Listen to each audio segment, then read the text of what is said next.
Sometimes you have to apologize to people who have nothing to lose. Even if you are correct. To maintain your sanity. And because you will never win them in that. Fighting with somebody who has bitterness against you, you will never succeed in it. Can never placate him. The next thing is that when you fight somebody who people feel you are already oppressing, you are seen as a very wicked person. Social sympathy is already on yes, that person. yes. All right, sir. So, moving to Pentecostalism. You don't come again.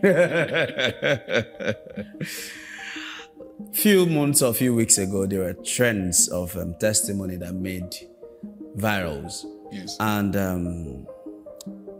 a certain mantra became, I am a chosen, are you a chosen? And that trend went on with that. Do you think, and it's just because this one was the one that trended and we've seen a lot of practices in Pentecostalism. You're trying to say, what do you have to say? Because you were a former GO and currently a pastor, an ordained man of God.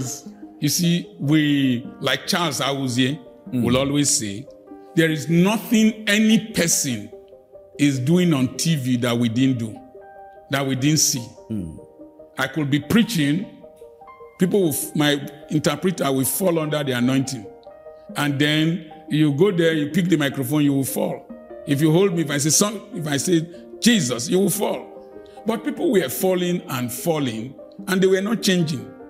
I had to do a review. If you do a review of the testimonies in the Bible, of the miracles that took place, none of the persons who had a miracle amounted to anything.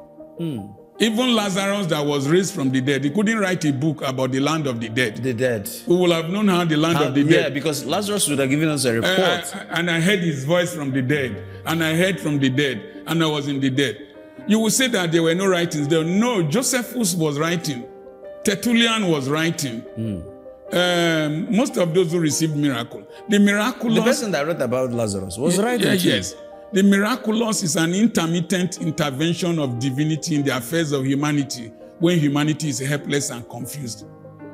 That Jesus multiplied bread did not prevent people from opening bakeries. So an undue emphasis on the miraculous, it is an attempt to over-glorify yourself, to over-publicize yourself, and your denomination and the ministry. The time of Jesus, when he healed people, he told them not to tell any person. Then why are we bringing our own to television? It is an aberration. It is not normal. There is no humility in it. There is self-aggrandizement in it. And there is the tendency for mimicry and people to fake. When you concentrate too much on the miraculous, one day you will be a herbalist. If you concentrate too much on prophecy, one day you will become a liar. So the overemphasis is just to attract people to ourselves and to glorify ourselves. You see, when Jesus pulled the crowd, when the crowd came, when he preached a gospel that they didn't like, you will eat my body and drink my blood, they went away. Sometimes the attempt at gathering crowd is just to glorify ourselves and maybe financial gain.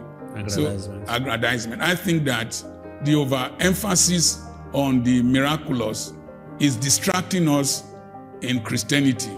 And when you attach miracles to particular things, maybe an apron, anointing oil, you just, Dr. Poki gave me his handkerchief, and all that, it's idolatry.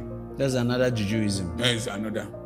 So, Doc, what about Nigerian pastors and money? They're like 5 and 6, and it has really discouraged a lot of people who maybe were in church, their faith were sparking, but then you see a pastor use his holy hands, in quote, and lay on a criminal who is either a politician embezzling public fund, yes, and tell him, the Lord that has blessed you to bring this will do more.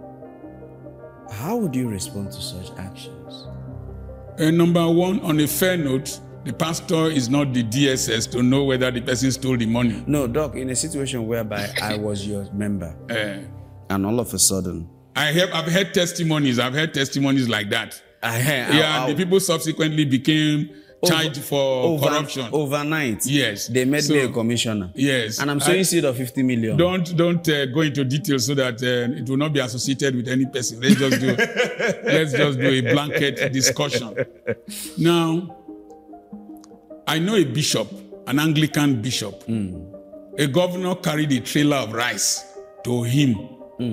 He told the governor, I didn't ask for rice. I am not hungry.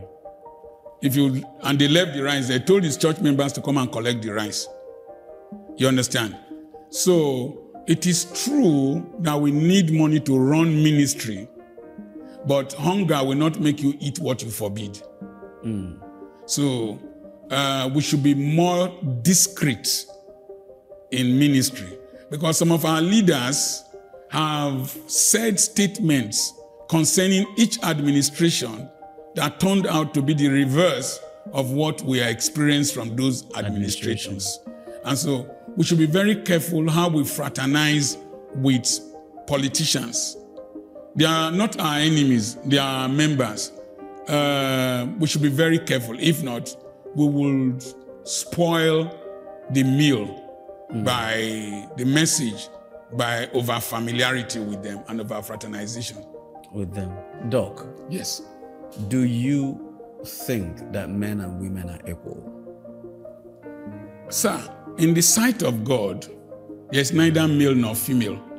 Okay. It's in Galatians, I think, 3:16. A man is Ish, a woman is Aisha. A woman is a womb man, womb. So, equality in the sight of God and in the sight of the law, they are equal, but they play different roles. It's like the dollar and an equivalent sum of naira. They are not the same currencies, but in value transaction, they are equal. But in number, they are not equal.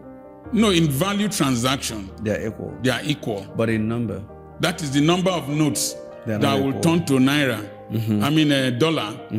It also depends on the dispensation.